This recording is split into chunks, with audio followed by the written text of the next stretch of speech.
I think we had some honest conversations about North Carolina's basketball team this season over the last few days. The loss to Wake, prior to that, the loss to Stanford. Prior to that, their struggles in non-conference play. They led us to have certain honest conversations about UNC, and they weren't positive, but I don't think they should have been. And you all had thoughts. The listeners chimed in. So instead of trying to mix in a couple UNC conversations into a traditional, full, broad scope feedback frenzy, we've called an emergency North Carolina basketball feedback frenzy. All comments from you that we will react to, all involving the Tar Heels. Dennis, what did you find? A lot of anger. Let's just go with that. A lot of anger from UNC fans. This one actually comes from honesty. From T. Kinsey. A lot of vulnerability. 2022 has prolonged Hubert's tenure, specifically the 2 Duke wins. But the reality is that guy has almost 40 losses in 4 seasons, and this season is not even close to done. How is he even that much better than Doherty at this point? Doherty had a big season in 2001, including winning at Duke, with Guthridge's players. Had a terrible 2002 season, but gets a big recruiting class for 2003, then underwhelms and gets fired anyway. So basically, this person is comparing Hubert Davis to Matt Doherty. Yep. Which, like, when you look at Hubert Davis's tenure, there's going to be, like, first of all, stats you can do whatever you want with, right? You can make them look good, you can make them look bad. There's going to be things that point to, yes, he is buoyed by the run to the national final and right out the gate. And yes, he did beat Coach K in his last game at Cameron. And yes, he did beat Coach K in the Final Four. And there is a certain amount of that will carry you a certain distance. I stand by this. If you're going to move on from a coach, if you are going to have those hard discussions, you need to think of 2 things. One, is it the eye test, right? Don't, like, if you look at it and he's doing good things and you like the way the program's going, the wins and losses will follow good basketball, right? Give it time. The other is, do you have somebody better who will take the spot? So when you move on from Hubert Davis, you better have a plan in the other direction if you move on from Hubert Davis. But I have no problem with frustration bubbling over this year. If you watch the team this year and you point it to, like I do, to roster construction, that is where the coach, that's part of your responsibility as a head basketball coach now. It's not just X's and O's. You do have to kind of be GM and head coach. This actually saw this from several people, including one from JB, as well as others saying, if you listen to Hubert Davis' press conference, sounds like he doesn't have a clue, including one person, this one comes from Martin Greenwell, saying Hubert Davis sounds like Kenny Payne. That'd be former Louisville coach Kenny Payne, who got fired because, well, look at Louisville before this season. Yeah.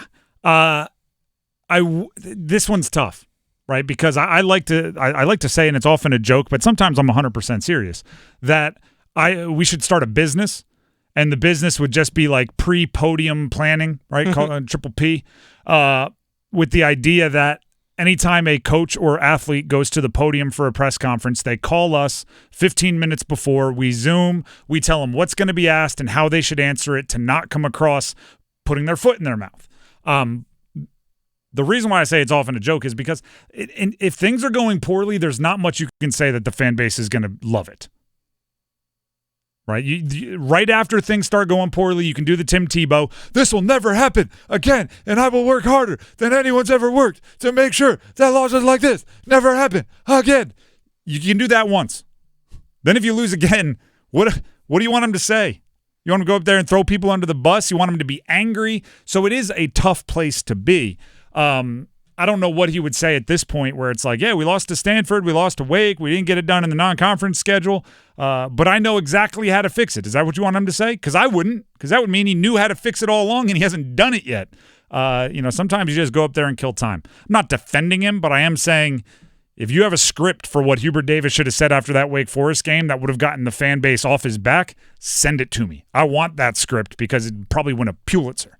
Well, people are saying just in general his press conferences, especially after losses. Okay, that's fair. I mean, leadership is after wins and losses, and you have to be able to steer the ship through both if you are a head coach. So if you have problems with after most losses, then that is something that he probably needs to work on.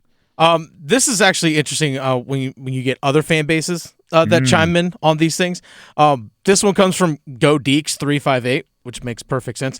As a Wake fan, we played like we shouldn't have won, yet we did. I'll take it. But then also you have, this one comes from User Dash and a lot of different characters.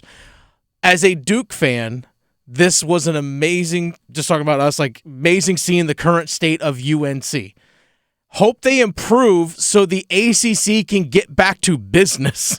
That's from a Duke fan. You know what? That's funny. And we can address both, right? Because Wake Forest was getting a dig in, right? They're saying we played terrible and we still beat y'all. Like that is a backhanded insult rather than a backhanded compliment. Hey, we played like trash, but hey, I'll take that dub. Hey, we didn't even have to worry about the 3 you made at the buzzer. We had won so badly. That to me, if you're a UNC fan, doesn't bother me at all. Because yeah, we played bad. We know it. You get to talk trash because you won. Cool. You're Wake Forest. Like that happens. Gotcha. The Duke comment would upset me. I hope they get better so the ACC can. I don't know what it is, but I remember after bad games I played, I could take people, if the message boards wanted to get on me or whatever. It's when people said, "Oh, it's okay. Oh, you're fine." That upset me. So I'm like, no, it's not. I thought I didn't play well, right? No, don't give me your pity, right? If I have high expect, you should have high expect. The fact that UNC has a Duke fan going like, I really hope they can get better. They're so unworried by you that would upset me more than everything. So that's the one that stings. Here's another one. Speaking of Duke, this actually times in. This one comes from Maximus. I don't get why any top recruit would want to commit to North Carolina. Roy Williams wasn't very good with top freshman talent, and Hubert is 100 times worse. And John Martin replied saying, that's why they go to Duke. Ian Jackson is good. He is very good. Drake Powell is good. Mm-hmm. Duke would have loved to have both of them. So I'm not saying they actively recruited. I'm just saying they're the level of recruit that would get Duke fans excited as well. Sure. I think you're selling what North Carolina is as a brand a little short there by going like, why in the world would they go to North Carolina? If you go to, say, Michigan, they have a North Carolina's players picture on their jerseys. If you go anywhere in the country, you're going to see a North Carolina player's picture on shoes all over the place. Of course, I'm talking Michael Jordan. There's a certain level of basketball that is just synonymous with North Carolina, and it's why that you don't have the excuse of so many other schools saying like, yeah, we struck out in recruiting. Like from the very beginning of the season, this goes preseason before we knew how much North Carolina was going to struggle. They were a preseason top 10 team in the country. We acknowledge they did not have a big man. They did not recruit size enough. There are schools, right, and many of them across the country that if they didn't have a big man and everyone's pointing it out, they could legitimately look at you and just say, we tried. They picked somewhere else to go, right? We recruited 100 big men, and we missed out. I don't accept that from North Carolina because I'm like, no, you're North Carolina. You may have struck out with like the top 30 recruit centers in the country, meaning like top 30 overall position players that happen to be centers. But if you walk up to like number 127 in the country, there's a good chance like an offer gets them. Right, we were just talking about this, Dennis. In basketball, there were top 150 recruits. I was just looking at this year's recruiting like stats, 247 their rankings. In the top 150, there were guys going to Ryder. There were guys going to Bradley. There were guys going to like I didn't recognize the logos. I had to click on them to go, what team is that? If North Carolina wanted a big, if they felt they needed a big, they could have gotten someone 6'11". So there is a certain level of that's part of the reason why it's so frustrating. You can't just chalk it up to like, sorry, we missed. You're North Carolina. You get unlimited shots, unlimited bites at the apple. Michael Jordan, we could name them. The national championships. Do you know what's crazy? Since and this is one of those stats I saw on social media, and I believed it 100%, so it might be true, might not be true.